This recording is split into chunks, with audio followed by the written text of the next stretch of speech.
Hi, my name is Moretti. I am the Rise Vermont School Wellness Specialist. Today, I'm going to do an activity with you, or I'm going to show you how to teach an activity to your classroom that we call the Sugary Sweetened Beverage activity.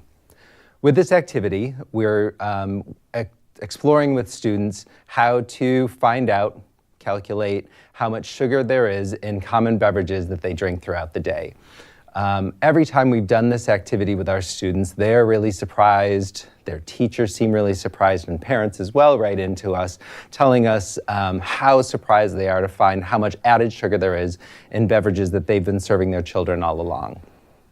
You may have seen activities like this online that use sugar packets or sugar cubes. You can follow along any of those. This is just how we like to teach it, and if you wanted to follow our method, this is how we do it. So the materials you'll need to do this activity along with our worksheet is the actual worksheet, which is called How Much Sugar is in Your Drink. We have a tub of sugar that we use, white sugar. We use sugar that the students can measure out, but you can use packets of sugar or sugar cubes. Those aren't an actual teaspoon of sugar, but for demonstration purposes, you can count those as a teaspoon because it's still a big visual impact when you have a stack of sugar packets or cubes in front of you. We like to use the 9-ounce clear plastic cups because you can see how much sugar is piling up in it. And for some of the sodas, it fills almost all the way up. And so that is a huge visual impact. A spoon to measure the sugar, and you'd want a variety of sodas and drinks that are commercially available. What you'd want to look for are some of the obvious culprits in terms of beverages that you know will have a lot of sugar, and some that you either assume don't have a lot of sugar or you actually know, so that as students are measuring out a range of different drinks, they can see how different it is between one beverage and another. Again, you may be pretty surprised once you start measuring and doing the calculation on some of these, how much sugar is actually hidden inside of them. So those are the materials that you'll want to have. Before actually distributing these materials to your class, you'd probably want to start with a conversation. By the end of the demonstration, the expectation is that the students can explain how to calculate how much added sugar they could find in a beverage. Students can participate in a conversation and also identify what kind of beverages are healthier than a different beverage and why, what makes it a better choice. They can identify ways to add flavor to water without adding sugar or any sort of artificial sweetener or artificial ingredients. Excuse me. So before you start the activity, you want to begin with a conversation with students about food choices. You have the conversation about my plate, about balanced meals, why, what makes a healthy meal choice, and then you get around to the conversation around sugars naturally through those conversations. And then you can switch it over to drinks, and you can talk about what is an added sugar and a natural sugar that is found in a lot of drinks. Then you can, what we like to do is we like to identify that the American Heart Association has recommended that younger children or students that you'd be speaking with should not consume more than 6 teaspoons of added sugar in a day. And that's throughout all day with beverages and food. So then you can measure out 6 teaspoons and have them count along with you. Sometimes I intentionally do the wrong amount so that then they would have to do the math to tell me how many teaspoons I did incorrectly and start all over again. But you want them participating as much as possible. After you've measured out your 6 teaspoons, you want to show it around, ask them, does this look like a lot? Does it look like a little? Is it something that they think that they could that could be their target, that they could try to keep less than 6 teaspoons of added sugar in one day. If you're using our kit, if you're borrowing a kit that we've used, you may want to tell the students that this sugar has been used for a couple years by a couple hundred different students or more.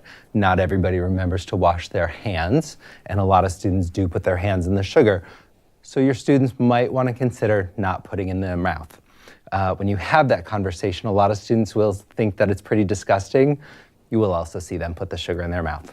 Either way, it's a good conversation to have. It will go all over, so be prepared to be wiping up the sugar at the end of the activity as well. At this point, you can have students distribute the papers. Usually somebody in the classroom is the paper person or the teacher helper. Have that person distribute this paper to each student. And then you can either have groups of students work with one beverage, or if you feel that your students can handle the responsibility, you can invite students to come up and choose a beverage to work with. There will always be fights over which soda or beverage a student wants. Tell them just to take a beverage back to their table with them. It's not one that they want to drink or have had, it's just one they want to work with. I also remind them that no, they will not be taking this home. They will not be opening it up. They will not be drinking it. They will ask it multiple times. So remind them prior to getting their hands on one of the bottles, it is not to be opened. It's just for demonstration. So once students are back at their tables, settled down, excited about talking about what beverage they're working with, you can show them where the label is on the bottle, on the paper, and invite them to copy over the name of the beverage onto their paper. And then the calculation. So to figure out how much sugar is in a beverage, you invite the student to look at the side of the bottle, which has the nutrition facts on it. So most of the sodas or beverages that we have a serving size on it that says that it's 1 serving per bottle. There are a few of the larger beverages, especially the energy drinks or the sports drinks, that have more than 1. So you want to have a conversation with them about what is a serving size and what does that mean? How many servings is found in 1 bottle? And when one typically drinks this, will you drink the whole thing? Or if it's really 2 servings, do you actually stop halfway through and then save that next serving for another time? You get mixed answers.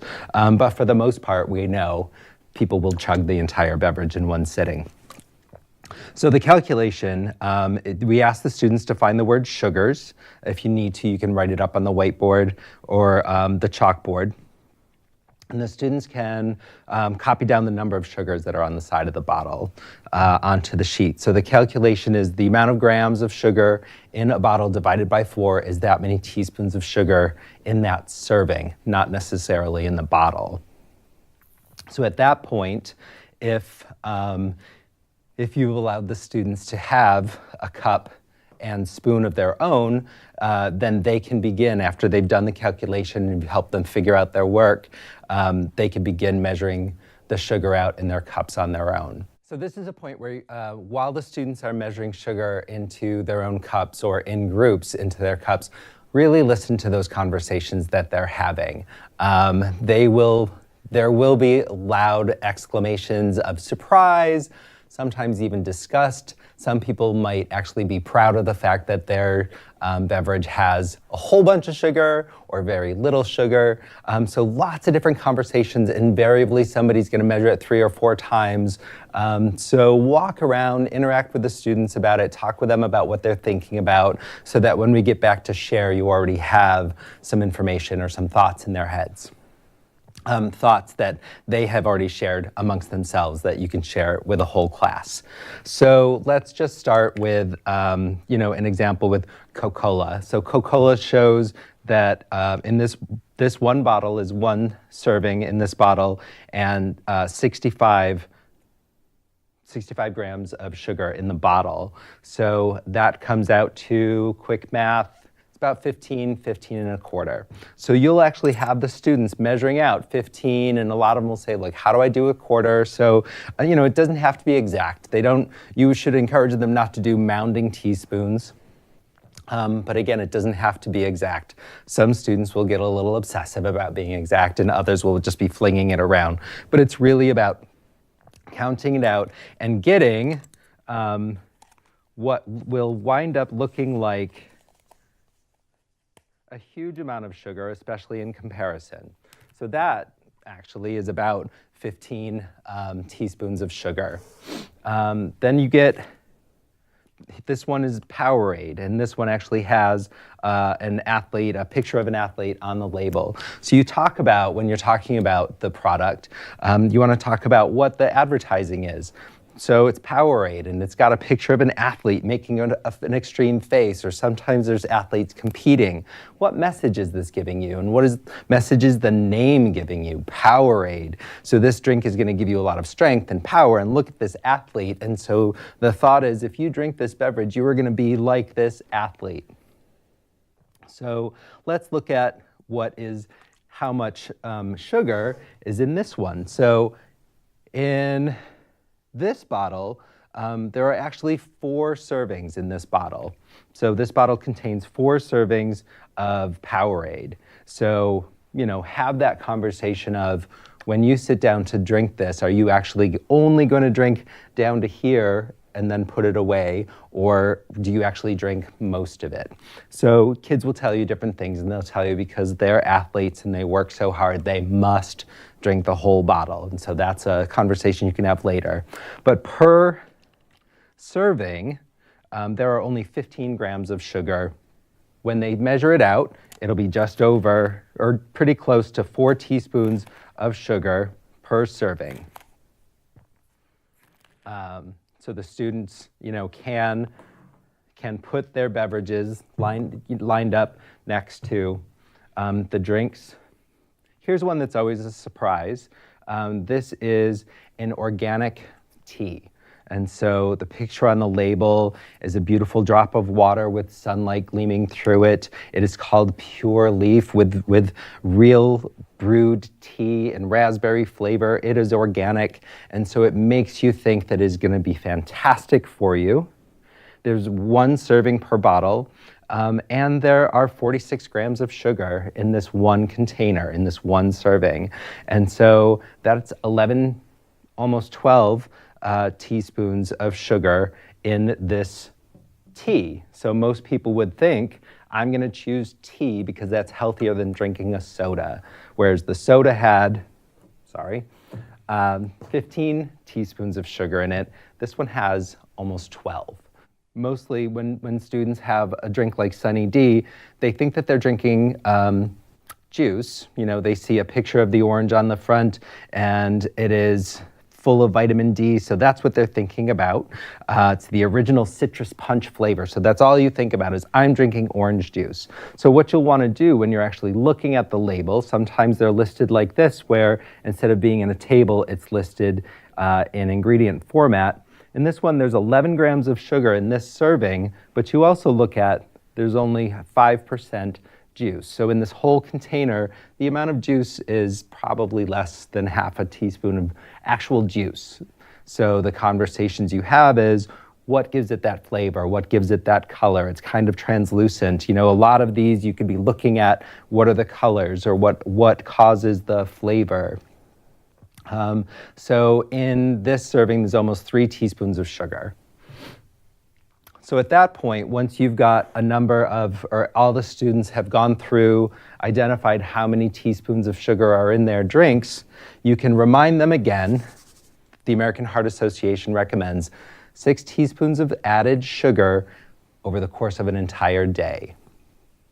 And then you have the conversation, who had beverages that had less than 6 teaspoons. So you can talk about, the quote, healthier ones first if you want to, or you can go right to the big culprits. And so you can have students stand up, read off how many grams of sugar, and then hold up or name how many teaspoons of sugar are in the beverage. And you can have conversations about what does this do to your body? How does it make it feel? If you're talking about the energy drinks, you can talk about as an athlete after competing, I'm really thirsty, so what I'm going to do is I'm just going to grab a big cup of sugar and you could really hem it up and make the kids really have the conversation about what does your body need and why.